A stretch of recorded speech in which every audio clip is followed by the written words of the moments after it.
भारतेंदु नाट्य अकेडमी द्वारा आयोजित रंग समागम की दूसरी कड़ी में यानी दूसरे भाग में आप सभी का हार्दिक स्वागत है और अभिनंदन है। हमारे माननीय मंत्री स्वतंत्र प्रभार संस्कृति विभाग उत्तर प्रदेश शासन डॉक्टर नीलकंठ तिवारी जी, प्रमुख सचिव संस्कृति विभाग उत्तर प्रदेश शासन श्री जितेंद्र कुमार जी, निदेशक एवं विशेष सचिव संस्कृति विभाग उत्तर प्रदेश शासन श्री शिशिर जी की परिकल्पना, प्रोत्साहन और आशीर्वाद से हम अपने इस रंग समागम के दूसरे भाग को लेकर के भी आज आपके बीच में उपस्थित हैं। मैं हार्दिक तौर पर आप सबका अभिनंदन करती हूँ। अपने सभी शासन के उच्च अधिकारियों का हार्दिक धन्यवाद अदा करती हूँ। और आज बहुत ही खुशी की बात है कि हमारे बीच में पूरे देश के विदेश के जाने माने निर्देशक, राइटर, ट्रांसलेटर, उनके बारे में मैं और क्या क्या कहूँ, श्री रंजीत कपूर जी उपस्थित हैं। बहुत जल्दी मैं आपको उनकी तरफ ले चलती हूँ। थोड़ी सी बात बताऊंगी, बाकी तो वो खुद आपको बताएंगे कि मध्य प्रदेश के सीहोर जिले में जन्मे रंजीत कपूर जी की यात्रा बड़ी रोचक रही है।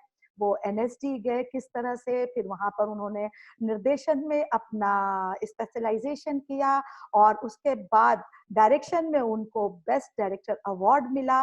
फिर उन्होंने बहुत सारे नाटकों का निर्देशन किया, एडॉप्टेशन किया, लेखन किया और फिर उन्होंने अपने कदम बढ़ा दिए सिनेमा की ओर, टीवी धारावाहिकों की ओर। और आज देश ही नहीं विदेश के प्रतिष्ठित रंग निर्देशकों में, फिल्म निर्देशकों में, टीवी धारावाहिकों में उनका नाम बहुत ही सम्मान के साथ लिया जाता है। तो चलिए आइए चलते हैं रंजीत कपूर जी की ओर और आपको मिलवाती हूँ उनसे।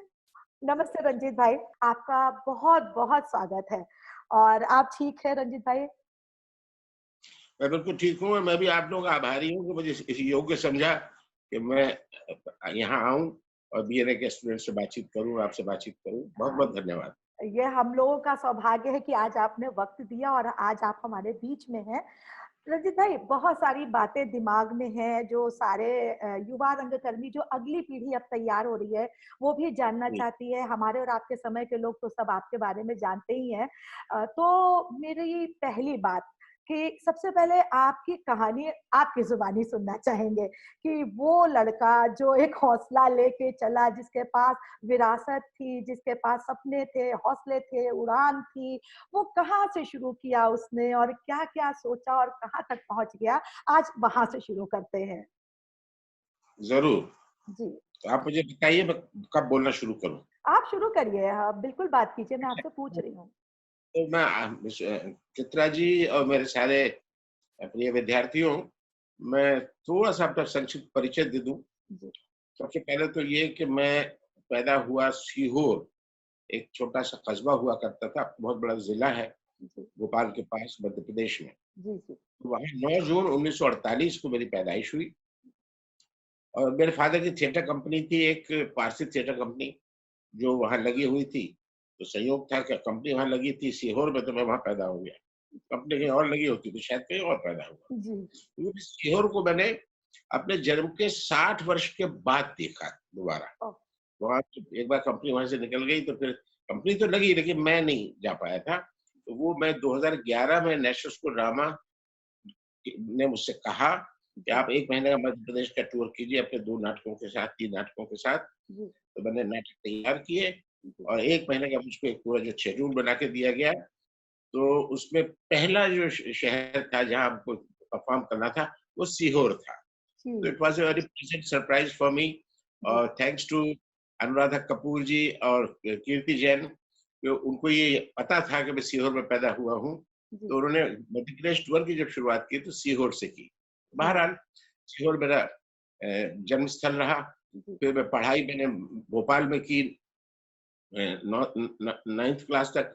पहले सही दिया मैं 8वीं तक, फिर जहांगीरिया से 9th किया। जी, फिर मैं करेरा आ गया। करेरा एक छोटा-सा विलेज होता था, वहाँ बिजली भी नहीं होती थी उस वक़्त। जी, तो वो शिवपुरी और झांसी के बीच में एक छोटा-सा विलेज था। जी, तो 10th क्लास मैंने वहाँ से पास की। फिर 11th मैंने शिवपुरी से पास किया, जी, बोर्ड जिसे कहते हैं हायर सेकेंडरी। हम्म। तो वहाँ से पास किया। 2 साल कॉलेज जॉइन किया, लेकिन कॉलेज मैं क्लियर नहीं कर पाया और भटकता-भटकाता लखनऊ पहुँच गया। अच्छा।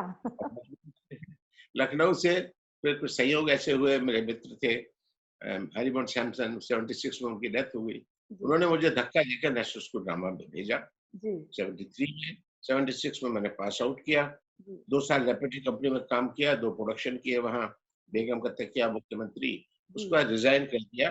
तब जी। से अभी तक मैं फ्रीलांस हूँ। इस आ, बीच में हुँ, थोड़ा-सा सिनेमा के साथ मेरा वो रहा, जी, संबंध रहा और संयोगवश पहला जो मेरा जो जुड़ाव हुआ सिनेमा के साथ वो था, एक मेरे दोस्त थे, उन्होंने फ़िल्म बनाई थी आधारशिला, जी, जी, तो उसका म्यूज़िक और लिरिक्स मैंने किया था जी, और राइटिंग के तौर पर राइटर के तौर पर फ़िल्म इंडस्ट्री से मैं जुड़ा हुआ जाने भी दो यारों से जी, जी, और जी, उसके बाद चलता रहा और मैं अब बम्बई में बेस्ड हूँ, जी। लेकिन यहाँ दिल्ली लगता है, तो 7 साल 20 साल में मतलब दिल्ली में रहा हूँ, तो मेरे सारे मित्र जो हैं, जी, बॉम्बे में मेरे स्टूडेंट्स तो बहुत हैं, लेकिन जी, मित्र नहीं हैं। मित्र जी, जो हैं, वो दिल्ली में है, कोई जर्नलिस्ट है, कोई शायर है, कोई पोएट है, जी, कोई मतलब हर थिएटर के भी लोग हैं वो जो बॉम्बे नहीं जी, आए वही हैं। मैं उनको बहुत मिस करता हूँ, पिछले 7-8 साल से मैं जी, कमरा किराए पे लेके दिल्ली में ले रखा था।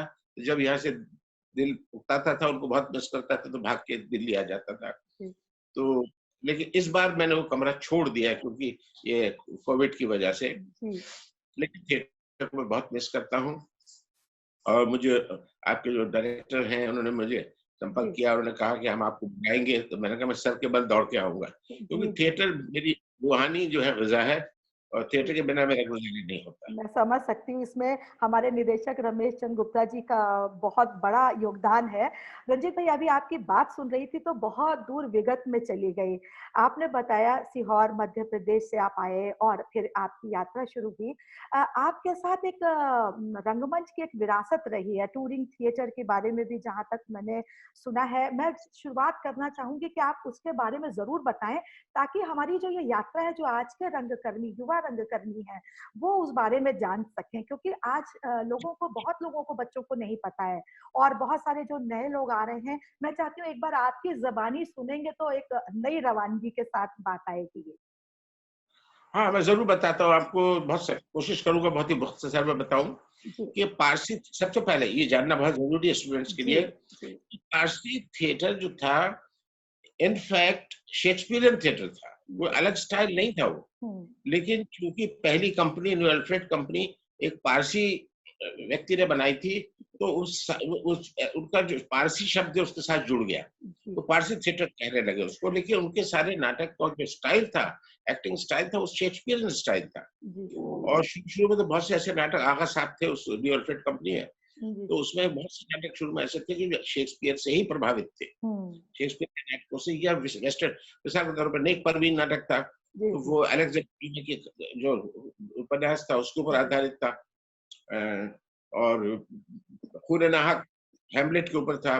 बाद जी, में किशोर साहू ने उसकी फ़िल्म भी बनाई हैमलेट पे। जी, जी, तो इस तरह से ये एक जो नोशन लोगों को हो गया कि हुँ, पारसी थिएटर बहुत ज़्यादा हाथ घुमा-घुमू के और बहुत ज़्यादा अतिरंजित एक्टिंग के साथ किया जाता है, ऐसा नहीं है।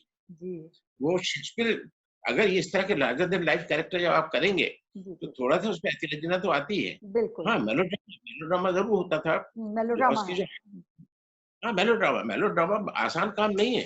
जी, हमारा लैंग्वेज में हुआ करता था मिसाल के तौर पे, जी, और वो निश्चित दिल लखनवी का लिखा हुआ था। हुँ, तो वो नाटक करना वो किसी भी एक्टर की वो एक अंतिम श्रेणी होती थी, अंतिम पराकाष्ठा होती थी। कि कोई एक्टर स्ट्रगलर है, आया है नया-नया, तो उसके दिमाग में एक ही रहता था कि मैं कभी मजनू करूँ। जी, तो वो हाँ, तो बहुत अच्छी मैंने बचपन से ऐसे-ऐसे एक्टर्स को हमारे फादर की कंपनी में जी, परफ़ॉर्म करते हुए देखा। उसमें से कुछ लोग तो ऐसे थे, जी, मिसाल में भोपाल के थे मास्टर वदूद मतलब वदूद साहब जी, कहते थे, मुझे गोद में खिलाया था। तो वो न्यू अल्फ्रेड में काम करते थे आगा साहब के साथ। हुँ, और 2-3 और कलाकार थे। उस ज़माने में एक Parsi theatre company 2 Parsi theatre company Calcutta में थी। जी, एक थी जी, कोरिन्थियन और एक थी मूनलाइट। हुँ, तो वो कंपनी में जब बंद हो गई अल्फ्रेड अल्फ्रेड न्यू अल्फ्रेड भी बंद हो गई, तो जी, वो कलाकार हमारे फादर की कंपनी में आ गए। हुँ, तो वो बहुत ही पाए के कलाकार थे, बहुत ज़बरदस्त थे। मैंने उनका जो लाइव परफ़ॉर्मेंस जो देखे हैं जी, बचपन में, जी, तो सारे नाटकों से मैं प्रभावित नहीं था। जी, लेकिन जी। कुछ था और वैसे पूछा जाए तो मैं थिएटर से उन दिनों नफ़रत करता था। ओह! क्योंकि हाँ, कि उसकी वजह ये थी जी, चित्रा के मतलब सामाजिक उससे ये इसको मान्यता प्राप्त नहीं थी इसको एज़ अ प्रोफ़ेशन। हाँ, बिल्कुल सही कह और रहे हैं। जी, और बहुत बहुत ये टैबू था थिएटर वेटर। तो मैंने जब मैं पहली बार स्कूल गया तो मेरी माँ ने ये सिखाया था कि स्कूल में किसी को मत बताना कि तुम्हारे फादर की थिएटर कंपनी है। जी, जी, जी। कि किस तरह का ये टैबू रहा होगा, किस तरह हाँ, की एक बिल्कुल। एक भावना मुझ में आ गई थी जी। और मैंने तय कर लिया था कि मैं छोले भटूरे बेच लूंगा लेकिन थिएटर नहीं। टैबूज़ तो बहुत थे, तो मैं समझती हूँ। बिल्कुल सही कह रहे हैं आप।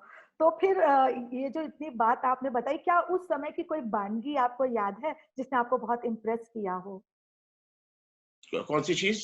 जो आप ये यात्रा बता रहे हैं पारसी थिएटर की कि एक एक्टर के लिए होता था कि वो मजनू करना चाहता है या एक बहुत बड़े कमाल की बात होती थी उस एक्टिंग की बात अगर आज हम करते हैं, तो मैंने पूछा क्या कोई वानगी याद है आपको वैसी? आपकी नहीं, स्मृतियों में हो? बहुत से ग्रेट एक्टर्स को मैंने देखा है अलग अलग जी, वक्त में और जो सीनियर मोस्ट एक्टर थे। जी, तो एक तो बहुत बड़ी बात ये होती थी कि कहने को मजाक उड़ाने के लिए मेलोड्रामा कहा जाता है, जी, लेकिन मेलोड्रामा आसान नहीं है। जी। उसमें सिंगिंग बहुत इन्वॉल्व होती थी, शायरी की समझ, जी, जी। इंजेक्शन, हुँ, एक्शन, इन्वॉल्वमेंट। उनका इन्वॉल्वमेंट कमाल का होता था एक्टर का। बिल्कुल। मतलब एक सेकंड के अंदर वो अपने कैरेक्टर से बाहर भी जा सकते थे, मिसाल के जी, तौर पे। जी। एक एक्टर परफॉर्म कर रहा है और बहुत अच्छा उसने एक एक सीन मकतब वाला सीन है। मकतब हुँ, वाले सीन का हुँ। मजनू जो होता है वो बच्चा होता है, कैस होता है। जी, जी। उसने भी परफॉर्म किया है। तो फिर वो बाद में बड़े होकर वो मजनू हो जाता है। तो मजनू हुँ, होने के बाद जाकर वो परफॉर्म कर रहा है बहुत अच्छा और बहुत अच्छा एक खैरात खाने वाला सीन जैसे होता था, उसने किया उसने बहुत अच्छा। जी।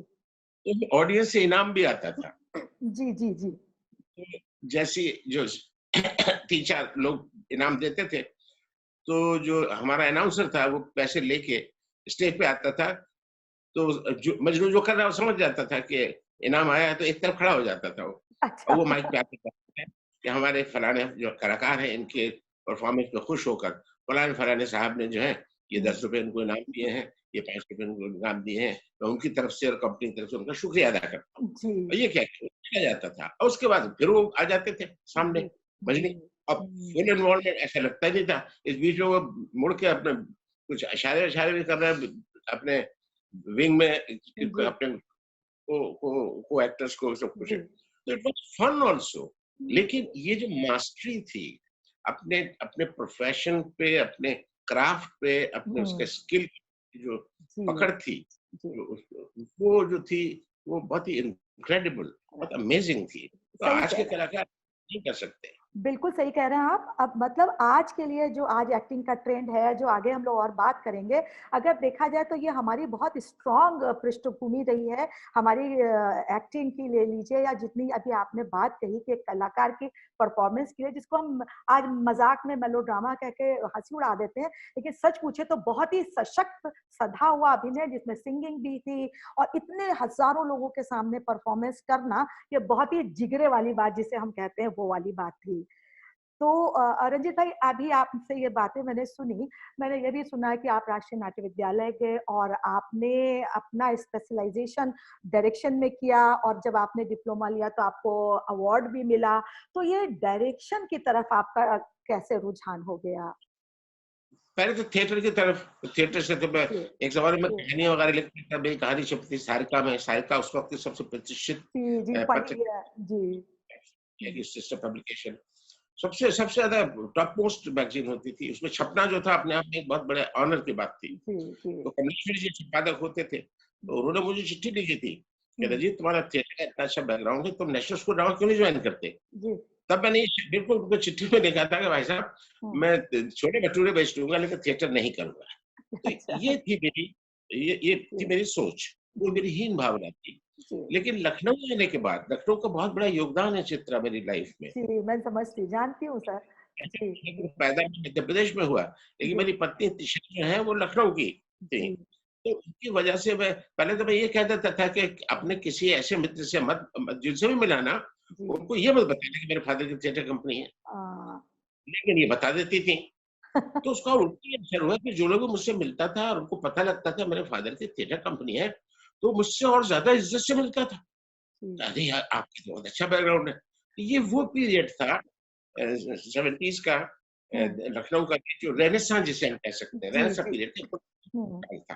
वो जी, जो टैबूज़ थे वो आप लोगों के जैसे मैं दर्शक अपने स्टूडेंट्स को ये बता दूँ, ये टैबू नॉर्थ में है, जैसे जी, ईस्ट में नहीं है। ईस्ट में हुँ, मतलब बंगाली थिएटर में जाइए, वो वहाँ तो Bengali actor, Bengali script writer, Bengali play बिल्कुल, राइट उसके उनके लिए बहुत आदरणीय है। उसी तरह जी, से महाराष्ट्र में, जी, महाराष्ट्र में यहाँ थिएटर जो है बहुत बहुत रिच है और बहुत इज्जत से उसको देखा जाता है, जी, जी, जो नॉर्थ में नहीं है। लेकिन मैं वो पीरियड बता रहा हूँ कि जब मैं लखनऊ आया था तो वो एक समय चेंज हो रहा था। जी, मिसाल के तौर पे मैं रवींद्र प्ले देखने के लिए गया, जी, वहाँ देखा गवर्नर आए हुए हैं और वो डायरेक्टर को, एक्टर्स को स्टेज के ऊपर फूल दे रहे हैं, बुकेस दे रहे हैं। तो मुझे लगा कि नहीं, इसको सामाजिक मान्यता मिल रही है। जी, फिर मेरे एक दोस्त थे जिनका मैंने ज़िक्र किया, जी, मिस्टर हरिमोहन सैमसन।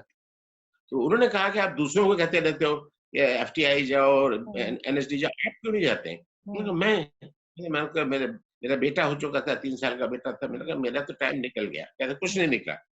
ज़बरदस्ती उन्होंने प्रॉस्पेक्टस मँगा के हुँ, मेरा फॉर्म भरा और फिर मुझको यहाँ तक कि जब मेरा कॉल लेटर आया इंटरव्यू का, हुँ, वो बहुत लेट हो गया था। तो आज मुझे चिट्ठी मिली है, कल मुझे इंटरव्यू देना है। ओह! तो स्टेशन पे वो मुझे जी, ट्रेन में चढ़ाया टिकट लेके, ₹22 का टिकट लगता था उन दिनों, जी, लखनऊ से दिल्ली का, और ₹10 मेरे हाथ में दिए, उन हुँ, ₹6 उनके जेब में बचे थे। जी, कहते जी। हैं भैया लौटने का टाइम है नहीं, जाके इंटरव्यू दो, लौट के आ जाना कैसे? इंटरव्यू दो जाके। तो इस तरह से मैं दिल्ली पहुँचा लखनऊ से और फिर वहाँ इंटरव्यू हुआ 2 दिन, पार्कों में सो के कहाँ-कहाँ सो कैसे वापस लौट के आया लखनऊ, और जब मेरा सिलेक्शन हो गया, हुँ, तब फिर मैं एनएसडी पहुँच गया। जी, तो ये बहुत सी ऐसी चीज़ें हैं चित्रा, कि मैं ये श्रेय नहीं ले सकता कि जी, मेरा वो था निर्णय, मेरा ये हौसला था या जी, मैंने अंदर मेरे अंदर कोई ड्राइव था या कोई मेरी ड्राइविंग फोर्स थी, ऐसा हुँ, नहीं था। जी, सचमुच जो था वो मेरा फेट था, मेरी डेस्टिनी थी, जो कि 97 में मेरा थोड़ा-सा जब झुकाव हुआ एस्ट्रोलॉजी की तरफ, तब अच्छा, मैंने देखा, हाँ, तो तब मैंने देखा, सीखा मैंने काफ़ी जी, 97-98 से। तो मेरी कुंडली में लिखा है कि मैं कितना भी दूर जाऊँ, लेकिन मेरी नियति जो है वो थिएटर ही है। थिएटर में मैं ही जा है। रहा हूँ, लेकिन मेरी नियति पकड़ के मुझको थिएटर में ले आई। जी, तो ये एक ऐसा है जिसमें मैं अपना कुछ श्रेय नहीं ले सकता। ये जी। मेरे समय, मेरे सितारे और मेरे जो भवितव्य था, उसने मुझको थिएटर में पहुँचा दिया। रंजीत भाई, क्या आपकी नियति की बात अभी आपने करी, डेस्टिनी की बात करी, सितारों की बात करी, तो क्या सितारों ने ये इंगित किया था कि आप एक्टर नहीं बनेंगे या डायरेक्शन में ही अपना करियर आज़माएँगे? एक्टर बनने की ये नहीं सोची कभी? अच्छा एक्टर बनने के लिए एक बहुत ही स्ट्रॉन्ग एक एक्सहिबिशनिज़्म होना चाहिए। अच्छा, नाच ये एक्टर में होता है, वो अपने आप को दिखाना चाहता है। जी। मेरा शुरू से मैं बहुत शाय रहा, मैं डरपोक रहा रादर, ओह! कि स्टेज पे नहीं आना चाहता था। गया हूँ मजबूरी में, एलएसडी के लिए जब हम जाते थे, तो पहला जो हुँ, साल होता था वो जनरल कोर्स होता था, जी, और उसके बाद भी मिस्टर अलकाज़ी एक एक साल में 1 प्रोडक्शन तो ज़रूर करते थे ऐसा, जी, जिसमें फर्स्ट से लेके जी, रेpertory का एक्टर सब सब जी, साथ में शामिल होते थे। हुँ, तो ये अनुभव बहुत अच्छा था। जी, बाद में एनएसडी ने कोर्स को बंद कर दिया। मुझे हुँ, बहुत हैरत हुई और दुःख भी हुआ, जी, क्योंकि ये अनुभव किसी भी विद्यार्थी के लिए बहुत बड़ी चीज़ हुँ, होती है कि जो सीनियर मोस्ट एक्टर है वहाँ का, जी, रेpertory का, जी, और उसके साथ आप काम कर रहे हैं। जी, तो आपके बहुत सारे कॉम्प्लेक्सेस जो हैं दूर होते हैं, आपके अंदर आत्मविश्वास जागता है और आप अपना टैलेंट अगर है तो और भी अच्छी तरह से उसको प्रदर्शित कर सकते हैं। जी, तो मेरा लेकिन शुरू से मजबूरी में अब अलकाई साहब ने 3 प्रोडक्शन किए पुराना किले में, हुँ, तुगलक और अंधा युग और हाँ, सुल्तान रज़िया। जी, अब उसमें रोल दिया है तो करना पड़ेगा। तो बिल्कुल। इसलिए मैंने किया, but never I never enjoyed acting, oh! मजबूरी में हमेशा। हाँ, जी, तो तो शुरू से पहले फर्स्ट ईयर से तय कर लिया था। कुछ हुँ, लोगों ने तय कर लिया था, मेरे बैचमेट थे के रैना, पंकज जी, कपूर जी, जी, और और भी सबके भैया उनको एक्टिंग में करना है। जी, और हम लोग थे मेरे पवन मस्कुरा, मेरा बैचमेट जी अनिल चौधरी और ये भैया हमें तो डायरेक्शन में करना है, एक्टिंग का शौक नहीं है। जी। इस तरह से मैं शुरू हाँ। से ही तय कर लिया था कि हम्म, डायरेक्शन ही जाना है। हाँ। और एक और बहुत बड़ी जी। वजह थी, सिनेमा में महसूस किया मैंने हम्म, कि एक्टर जो है ये पूरे मशीनरी का एक एक टूल है। बहुत बड़ी एक बात है जी। एक मतलब एक मशीनरी का एक हिस्सा है, पुर्जा है। पूरी मशीनरी का एक छोटा सा कलपुर्जा है एक्टर, हाँ, लेकिन और डायरेक्टर लेकिन तो वो पूरे पूरे वो पूरे को देखता है। वो पूरे प्रोडक्शन में होता है। जी तो जी चूँकि मेरा एक डायरेक्टर के लिए जो बहुत ज़रूरी चीज़ें थी, जी उसके जो लक्षण थे वो मुझे पहले से ही थे जी कि जी एक डायरेक्टर को बहुत पढ़ना चाहिए। उसका बिल्कुल। लिटरेचर में जो उसकी हिंदी की समझ हो, उसको उर्दू जी की समझ हो, उसको जी वेस्टर्न लिटरेचर की समझ हो, उसको म्यूज़िक की समझ हो, उसको शायरी की समझ हो। तो ये बिल्कुल। सारी चीज़ें विरासत में भी मिली और जी कुछ मेरे अंदर बहुत ज़्यादा भूख थी। जी जो मैंने बताया ना मैं इन्फिनिटी कॉम्प्लेक्स में मुब्तला था, जी तो हमेशा ये लगता था मैं बहुत पीछे हूँ, बहुत मैं पिछड़ा हुआ हूँ, बहुत छोटी जगह से आया हूँ, मैं हिंदी मीडियम से आया हूँ। मैं बताया ना कनाडा में जब मैं पढ़ा तो वहाँ तो बिजली भी नहीं थी, लालटेन की रोशनी में मैं। जी तो ये जो एक हीन भावना थी उसका एक पॉजिटिव जो अ, एस्पेक्ट वो ये था कि इसने मुझे कहा सिखाया कि जी नहीं तुमको बहुत पढ़ना है, बहुत पढ़ना है, बहुत पढ़ना है। तो बिल्कुल। वेस्टर्न लिटरेचर क्योंकि वो अंग्रेजी तो आती नहीं थी पहले, जी उसमें भी लखनऊ का बहुत बड़ा योगदान है मेरे दोस्त हरिवंश सैमसन का। जी मैंने उनसे कहता था मैं अंग्रेजी पढ़ना चाहता हूँ। तो जी तो सड़क पे चलते-चलते मेरी जी तय हुई। मैं जी उनसे पूछता था वो प्रोफेशनल पेंटर थे, ललित अकेडमी जी से वो डिग्री लिए हुए आदमी थे। तो मैं पूछता था ये इम्प्रेशनिज़्म क्या होता है? ये हम्म, एक्सप्रेशनिज़्म क्या होता है? ये जी दादाइज़्म क्या होता है? ये सोशलिज़्म क्या होता है? जी तो वो मुझे सब सिखाते थे। तो कभी-कभी ये भी कहते थे, मिसाल के तौर पे वैन गॉग के बारे में बात हो रही है, कि जी लस्ट फॉर लाइफ पढ़ लो ना वैन गॉग के लिए। अच्छा उसके बारे में बात हो रही है, फलाने पेंटर के बारे में, तो हम्म, उसकी ये किताब पढ़ लो। तो मैंने उनसे कहा मुझे अंग्रेज़ी में बहुत दिक्कत होती है। जी उन्होंने कहा अच्छा ठीक है। एक दिन मुझे उन्होंने हाथ में लाके जेम्स हेनरी चेज़ का एक नॉवल दे दिया, हम्म, पहली बार और उन्होंने कहा किसी तरह इसको पढ़ डालो। मैंने कहा अच्छा ठीक है, पहला उपन्यास खत्म होने में 15-20 दिन लग गए। जी हर 2 पेज के बाद डिक्शनरी देखनी पड़ती थी, अंग्रेज़ी की आदत नहीं थी। जी लेकिन मैं लगा रहा और होते-होते उससे मुझे इतनी अंग्रेज़ी आ गई कि फिर जी बाद में मैंने 2-4 10 उपन्यास के बाद एक-एक रात में मैं उपन्यास खत्म करने लगा जी और उसके बाद फिर डिक्शनरी देखने की ज़रूरत ही नहीं पड़ी। हम्म तो ये जो प्रोसेस पूरा था सड़क पे चलते-चलते, हम्म, उपन्यास पढ़ते-पढ़ते, जी तो जी अंग्रेज़ी का मज़ा जो है वो जी अलग लगा के अंग्रेज़ी जो है मैं पहले उनमें से था, माफ़ कीजिएगा, मैं उन हिंदी वालों में से था कि अंग्रेज़ी नहीं आती है तो हम तो हिंदी वाले हैं और अंग्रेज़ी का बहिष्कार करो। ये रॉन्ग ये रॉन्ग रंजीत, आपकी इस बेबाकी को मैं सच में सलाम करती हूँ। और ये हमारी जो बहुत सारी जो नई पीढ़ी के बच्चे हैं जिनके साथ वाकई हम लोग जब थिएटर में एडमिशन लेते हैं तो हिंदी बेल्ट से होते हैं, अंग्रेजी बहुत अच्छी नहीं होती, लेकिन उन्हें सबक लेना चाहिए कि अगर उनकी जिजीविषा है, पढ़ने की लगन है, तो वो सब कुछ कर सकते हैं, वो अंग्रेजी भी सीख सकते हैं। लेकिन ये जो आपने बात कही कि वाकई पढ़ना बहुत जरूरी है। और जब आपके निर्देशन की बात करती हूँ तो आपने तो इतने सारे नाटकों का निर्देशन किया है, जिसमें बेगम का तकिया है और खूबसूरत बहू है, कौवा चला हंस बहुत की चाल है, बहुत सारे नाटक हैं। रंजित भाई, एक चीज मैं पूछूंगी, जैसे चूंकि मैं भी निर्देशन करती हूँ बहुत सारे, क्या आप निर्देशन करते समय कुछ खास तरह की स्क्रिप्ट पर फोकस करते हैं, या कोई भी स्क्रिप्ट होती है तो उसको अपने नजरिए से, जैसे बहुत सारे डायरेक्टर होते हैं कि स्क्रिप्ट कोई भी मिली लेकिन उसमें अपना कोई भी इंटरप्रिटेशन है डाल के उसको सजा संवार सकते हैं, या फिर एक खास ट्रेंड होता है कि नहीं मैं इस तरह के नाटक निर्देशित करूंगा? आपकी क्या मतलब राय रही है या क्या रहा है? इतना वैसे तो मैंने हर तरह के नाटक किए हैं, जी लेकिन मेरा ऐसा मानना है, बहुत ही शिद्दत के साथ मैं ये बात कहूँगा कि जी सबसे ज़्यादा मुश्किल क काम है रियलिस्टिक प्लेस करना। यस तो रियलिज़्म सबसे ज़्यादा डिफ़िकल्ट है। जी मेरा शुरू से ये रहा कि रियलिस्टिक प्ले करना जो है, वो हाँ, ज़्यादा अच्छा है और किसी भी एक्टर को जी माफ़ कीजिएगा, बहुत से मैंने ऐसे प्रोडक्शन देखे हैं, जी इंटरप्रिटेशन करके पता अभी मैं किसी लड़की ने मुझे अपना वो भेजा था जी वीडियो, किसी प्ले में उसने काम किया, वो प्ले मैंने पढ़ा हुआ है जी और उस डायरेक्टर ने ये सिंपल है, एक नौकरानी की कहानी, वो आके ऑडियंस से बातचीत करती है। जी, उसके शुरू में लाइटिंग वाइटिंग क्या कर दी है, फिर डांस रख दिया है, इधर से स्लो मोशन में इधर से कोई आ रहा है, सब कुछ है। मैंने बंद कर दिया। मैंने कहा एक रियलिस्टिक प्ले है, आप रियलिस्टिक ढंग से कीजिए। तो मेरे लिए चित्रा सबसे ज्यादा इम्पोर्टेंट है। जी, रियलिज्म नंबर 1, नंबर 2 कंटेंट। जी, अगर वो कंटेंट मुझे अच्छा लगता है, मेरे दिल को कहीं छूता है, तब मैं उसको करने के लिए सोचता हूँ। जी, और मैं ऐसा मानता हूँ कि कंटेंट जो है सर्वोपरि है, और कंटेंट की अगर आप रिस्पेक्ट करें और उसको फॉलो करें, तो वो खुद डिक्टेट करता है कि उसको बिल्कुल, कैसे किया जाए, कैसे बस, इंटरप्रेट किया। बिल्कुल, मैं कभी बहुत भी थोपता हूँ जी, जी, टेक्स्ट के ऊपर। टेक्स्ट मेरे लिए जो है वो बहुत सेक्रेड है, बहुत जी, पवित्र है। तो जी, अगर आप और 100 नाटक पढ़ता हूँ, तब उनमें से कोई मुझे एक जो है पसंद इस पसंद हद तक पसंद आता है कि मैं उसको करना चाहता हूँ। जी, जी, लेकिन अगर ऐसा नहीं होता कि नाटक नहीं है, जी, आप उपन्यास है, आपके पास हुँ, कहानी है, हुँ, आपको इतनी पसंद आई है, तो आप उसको अडॉप्ट करते हैं। हुँ, मैंने भी ऐसे ही किया है। हुँ, और इसलिए एक बात ध्यान रखो कि मेरी बहुत लंबी लिस्ट है नाटकों की, जी, जी, उसमें 21 नाटक होंगे जो किसी मतलब किए हुए होंगे किसी ने। मैंने हमेशा नए प्लेस किए हैं, जी, जी, जो एक्सक्लूसिव कहीं आपको नहीं मिलेंगे। जी, और अगर कुछ किए मैंने, वो मेरे बाद लोगों ने किए हैं।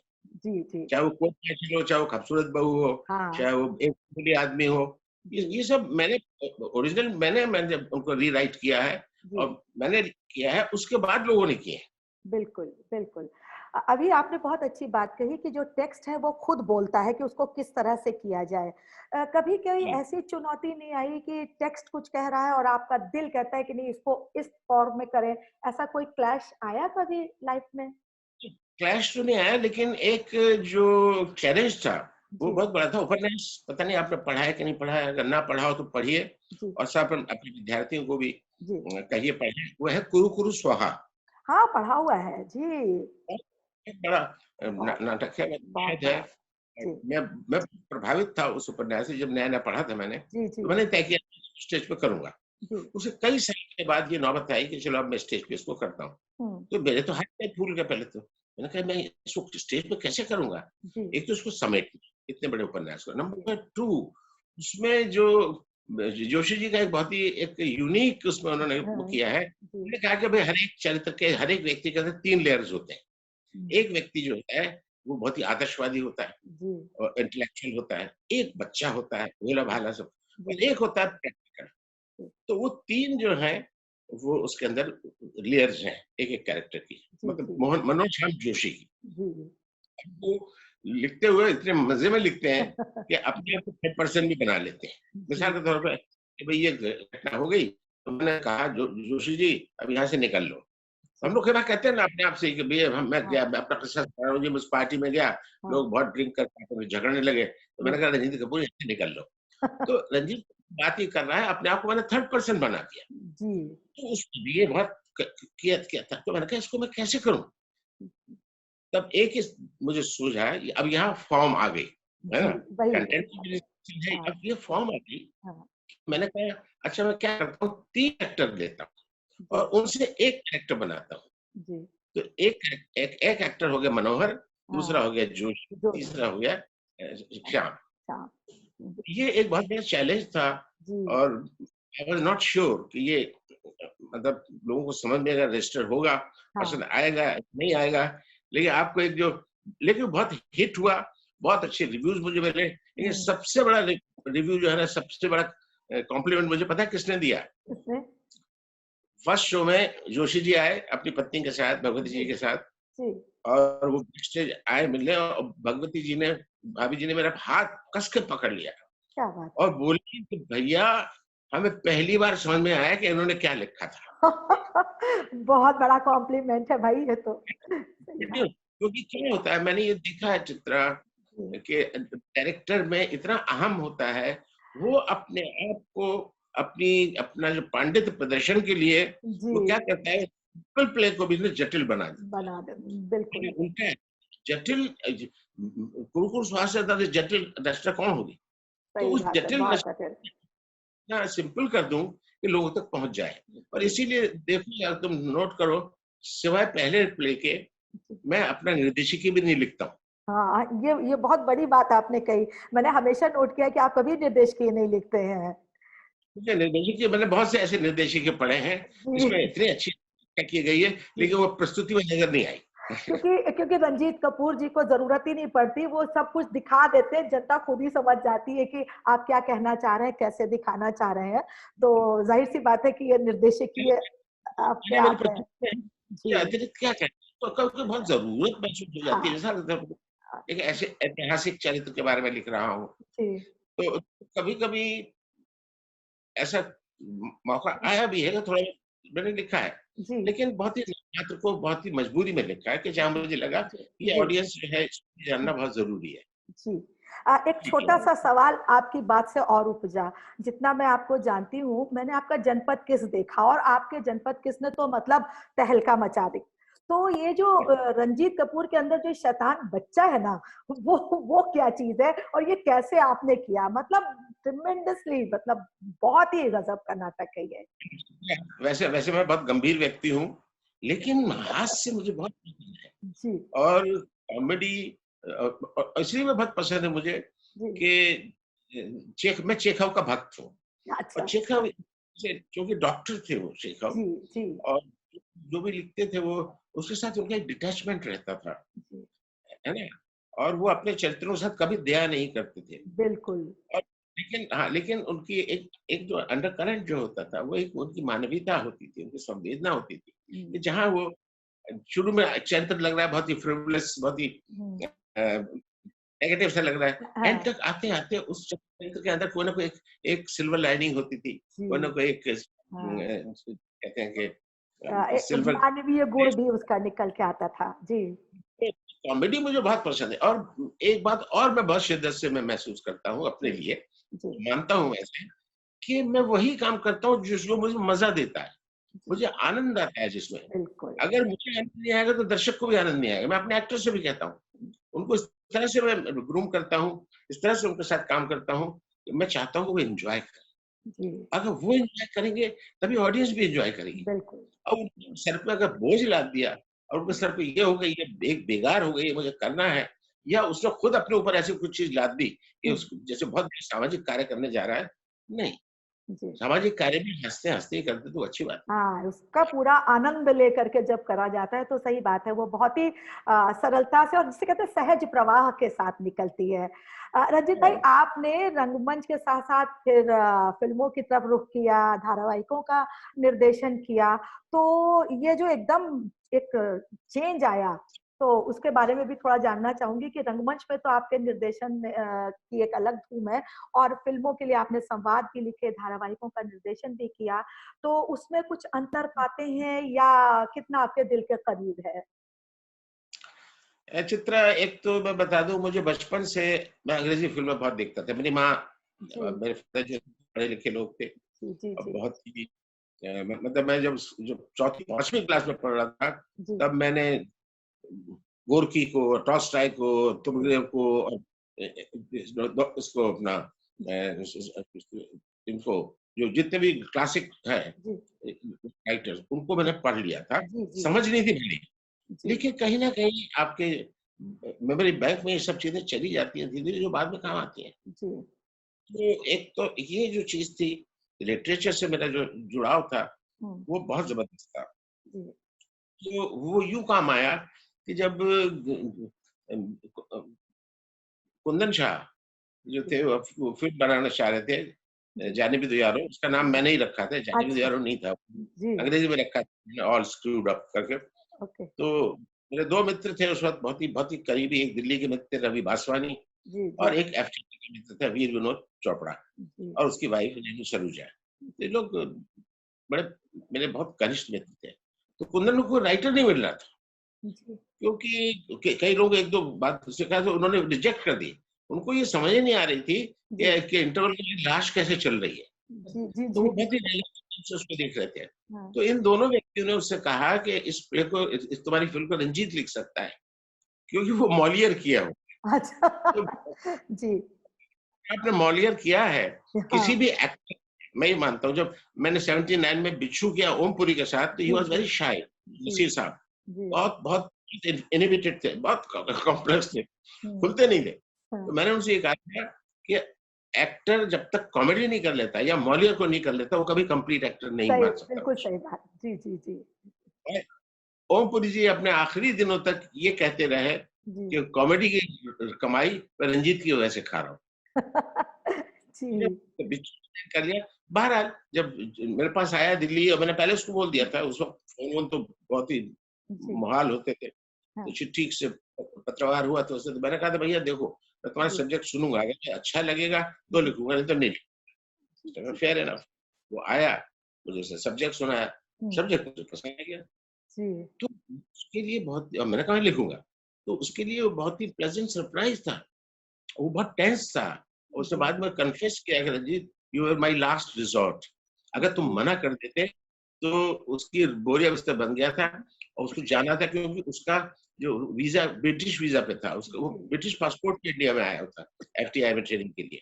और जी, उसकी वाइफ पहले वहाँ नौकरी करती थी, तो उसकी वाइफ बहुत ही डोमिनेटिंग थी।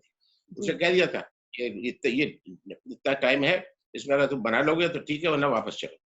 तो जी, उसने कहा कि तुम मेरी मेरे आखिरी सहारे थे, अगर तुमने मना कर दिया होता तो ये हुँ, फ़िल्म नहीं बनती, और मैं चला गया होता क्या वापस बात है। लंदन। जी, जी, जी, जी, तो ये सब डेस्टिनी है, जी, डेस्टिनी है। उसके बाद डेस्टिनी जी, देखिए फ़िल्म तो, लेकिन उस वक़्त तक मैं 92 तक जो-जो जी, मैंने लिखा है, चाहे वो जी, फिर उसके बाद मैंने कभी है कभी ना उसके लिए लिखा, और भी जी, लोगों के लिए लिखा। मैं जी, बम्बई जाता था और वापस दिल्ली आ जाता था, मेरा दिल नहीं लगता था बम्बई में। जी, लेकिन मेरी बेटी द्रुषा, उसको एक सीरियल में काम मिला, she was 14 years old at that time. अच्छा, तारा में एक उसको रोल मिला, जी, और वो रोल बड़ी, उन लोगों ने काफ़ी टैलेंट हंट किया था उसके लिए, जी, ऑडिशन किए थे। लेकिन मेरी बेटी को उन्होंने 1 मिनट के अंदर यस कर दिया और शूटिंग ही शुरू कर दी। तो अब उसको वहाँ बसना पड़ा, बहुत लंबा सीरियल था तारा, उस ज़माने में, जी, हफ्ते में 2 जी, जी, बार आता। जी, तो फिर मेरी वाइफ को भी शिफ्ट होना पड़ा। मेरा छोटा बेटा वहाँ पढ़ रहा था हुँ, दिल्ली में। जी, उससे छोटा 2 ही है, निशा। जी, तो फिर इन लोग लेकिन मेरे कुछ कमिटमेंट्स थे दिल्ली के, वो सीरियल के थे, वो जी, जी। चेखव की दुनिया। जी, जी, जी, बहुत फ़ेमस था। कुछ चेखव की दुनिया के बारे में बताइए रंजीत भाई।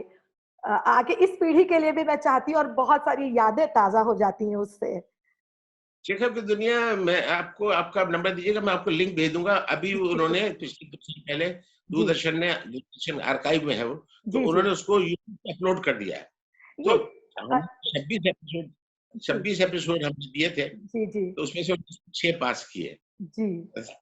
तो ये ऐसी चीज़ होती है अ, कि विदेशों में तो भई अगर आप किसी एक शेखव जैसे प्लेराइट को अगर आप उठा लेते हैं या उनकी कहानी उठा लेते हैं, हाँ, तो वो कहते हैं कि 200 बनाइए जितनी उन्होंने लिखी है। जी, जी। तो हमारे भारत में साहित्य-वाहित्य के लिए कोई हुँ, इतनी महत्व नहीं है उनके लिए। जी, तो ये सब चीज़ें हमारी धरोहर है, या जी, विश्व साहित्य की धरोहर है।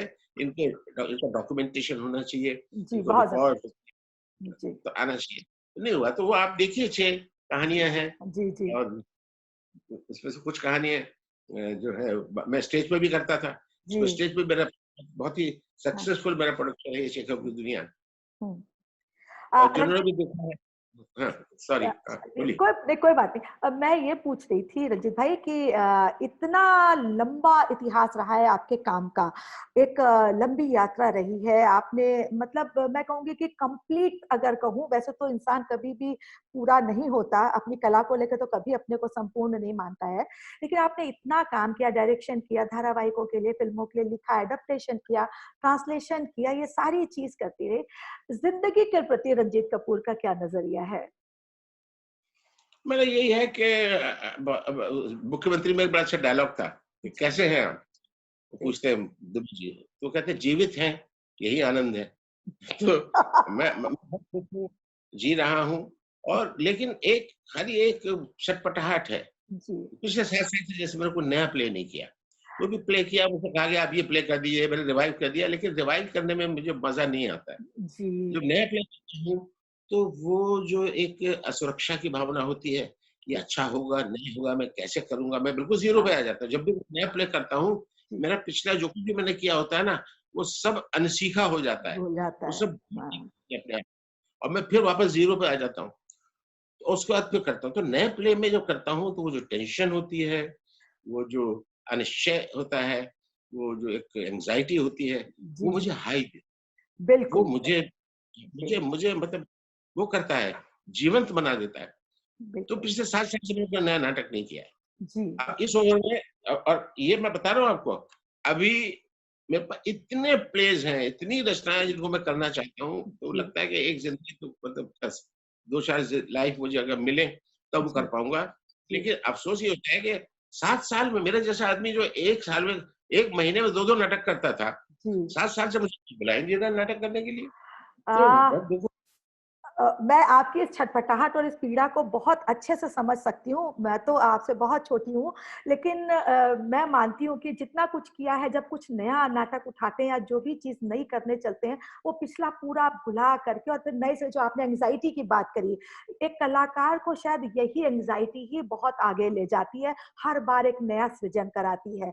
लेकिन जहाँ अभी आपने बात की कि इस समय तो कोरोना चल रहा है, हम सब घरों में कैद हैं, लेकिन मैं ये बात अपनी एकेडमी के बिहाफ पे कह सकती हूँ कि जब सब कुछ नॉर्मल हो जाएगा, तो हम लोग ज़रूर चाहेंगे कि आप आइए और ये जो एंग्ज़ायटी है, ये हमारे साथ शेयर कीजिए। कुछ नया सृजित हो, कुछ नया रचा जाए और कौन-सा नाटक आपको बहुत इस समय हॉन्ट करता है कि अगर आपको मौका मिले तो आप ये करना चाहेंगे? बिल्कुल नाटक है ऐसे चित्रा, मैं बहुत-बहुत शुक्रगुज़ार हूँ आपका और आपके डायरेक्टर साहब का कि जी, वो मुझे बुलाने की सोच रहे हैं और मैंने जी, ये कहा था मैं सर के बनाऊँगा क्योंकि ज़रूर। मैं कोई कोई ओब्लाइज नहीं कर रहा हूँ, आप मुझे ओब्लाइज कर रहे हैं क्योंकि मेरे अंदर इतना थिएटर भरा हुआ है, मैं जी। लेके नहीं जाना चाहता और मेरे पास टाइम बहुत कम रह गया। मैं 72 साल क्रॉस कर चुका हूँ। हे ईश्वर आपको बहुत लंबी उम्र दे। आप बस स्वस्थ रहिए और काम करते रहिए और आइए। आप कुछ कह रहे थे, सॉरी। Thank you. जी, प्लीज़ कंटिन्यू। और कोई सवाल-वाल है लोगों के आपके विद्यार्थियों के? देखिए विद्यार्थी तो इस समय सब बाहर हैं, अपनी-अपनी जगहों पर हैं, लेकिन हमारी एकेडमी यही चाह रही थी कि हम आपसे बात करें और आप जैसे लोग जो वाक़ई मतलब जैसे मैं हमेशा हँसते हैं, मज़ाक करती हूँ कि प्रिज़र्व करके रखने की चीज़ें आप लोग अपने आप में एक एनसाइक्लोपीडिया हैं। आपसे कितना हम जान लें, कितना आपको संजो करके रख लें, ये हम लोगों के लिए एक बहुत बड़ी मतलब लालसा भी है, जिज्ञासा भी है और आपको सुनना तो अपने आप में मतलब एक वाक़ई एक कला की बात है। इतनी बातें कि आप बीएनए भी आ चुके हैं, लखनऊ से आप वाबस्ता रहे हैं। भारतेंदु नाट्य अकेडमी के लिए आपके क्या कुछ आशीर्वचन या शुभकामनाएँ क्या कहेंगे? वो भी हम लोग सुनना चाहेंगे। मैं भी यही कहूँगा कि जीवन में कभी भी हतोत्साहित मत होइए, जी, कभी भी आपके सामने जो अड़चनें आ रही हैं, जी, जो दिक्कतें आ रही हैं, उनसे कभी मत घबराइए। उनको मतलब अगर आप पॉज़िटिव वे में अगर लेंगे, जैसे मैंने बताया ना, हुँ, कि मैं हिंदी जी, मीडियम से आया था और जी, मुझे अंग्रेज़ी नहीं आती थी और मैं शुरू में अंग्रेज़ी को गाली देता था। ये नहीं कीजिए कभी। जी, जो क्योंकि अंग्रेज़ी भाषा में दुनिया का इतना इतिहास लिखा गया है या अनुवाद किया गया है, जी, जैसे रशियन लिटरेचर सबसे सबसे जी, ज़्यादा जी, रिच है। जी, उसका भी अनुवाद अंग्रेज़ी में आप जब पढ़ेंगे, जी, तो आपको ज़्यादा मज़ा आएगा जी, और उससे ज़्यादा सीखने को मिलेगा। तो जी, अपनी जो जो भी आपकी शॉर्टकमिंग्स हैं, आपकी जो कमियाँ हैं, जी, उसको आप कभी भी नेगेटिव वे में मत लीजिए, उससे जी, हतोत्साहित मत होइए और आप पॉज़िटिव होके कहिए कि हाँ, अब मुझे इससे मतलब निकलना है, इसको पार करना है इस जी, मुसीबत को या इस अड़चन को। तो जी, ये जो एटीट्यूड रहना चाहिए और आप ये सोच लीजिएगा मुझे कोई नहीं रोक सकता। जी। तो ऐसा अपने अंदर दृढ़ निश्चय कर लीजिए, आप पहुँचेंगे, कहीं न कहीं पहुँचेंगे। जी। रंजीत भाई आपसे बात करके बहुत अच्छा लगा। सवाल तो पता नहीं अनगिनत हैं, लेकिन चलते-चलते मैं फिर से यही कहना चाहूँगी कि आपसे कितना पूछ लूँ वो भी बहुत कम है। क्या आप एक रंगकर्मी होने के नाते, इतना लंबा जीवन जीने के नाते बहुत कुछ हासिल किया, क्या कोई जिजीविषा अभी भी रह गई है? बहुत कुछ है, वो गालिब का वो जो शेर है ना जी, कि हज़ारों ख्वाहिशें ऐसी हर ख्वाहिश पे बस दम दम निकले, निकले। बहुत कुछ मेरे अरमान लेकिन फिर भी कम निकले, बहुत कुछ है करने को हुँ, और जीवन बहुत कम है और जी, जीवन चलो चलता भी रहे, जी, लेकिन सुविधाएँ, ये जो अवसर हैं, वो जी, उससे 100 गुना कम है। जी, ये बहुत उसकी बात होती है और दिक्कत ये होती है कि थिएटर जो है, अकेला बैठ के आदमी नहीं कर सकता। एक जी, कलेक्टिव माध्यम, जी, उसके लिए 2 की तो ज़रूरत होती है, रसा हुआ है सहा। जब जी। तक दो ना हो नहीं तो तब रस तक नहीं है। रस नहीं है। जी। बस दिल करता है बस इसी में अपना जितना ज्यादा समय गुजारूं करूं। जी, जी।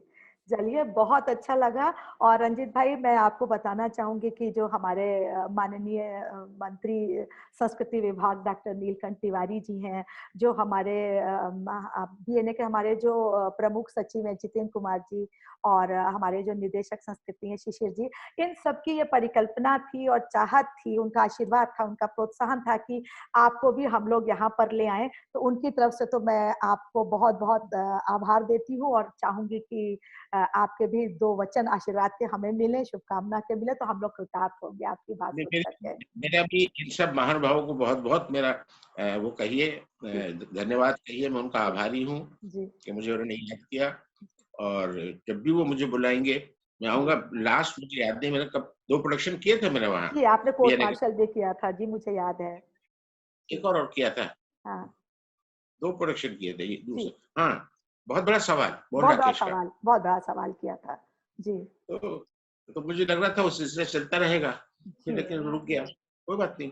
कोई बात नहीं सब तब चीज़ें सामान्य होने दीजिए और हाँ, आप नियति में विश्वास करते हैं और हम सभी कहीं न कहीं नियति में विश्वास करते हैं, तो ये नियति हमें बहुत जल्दी आपस में मिलाएगी और आप भारतीय नाट्य अकेडमी आएँगे और एक बेहतरीन प्रोडक्शन हम आपसे ज़रूर लेंगे और रंजीत भाई मैं अपनी अकेडमी की ओर से व्यक्तिगत अपनी तरफ से आपका बहुत-बहुत शुक्रिया अदा करती हूँ, आपको बहुत-बहुत धन्यवाद देती हूँ और आप ऐसे ही स्वस्थ रहें, कर्मवान रहें, कर्मशील रहें और आप बस आपके आशीर्वाद हम सब पे बना रहे। Thank you so much Ranjit भाई, थैंक यू।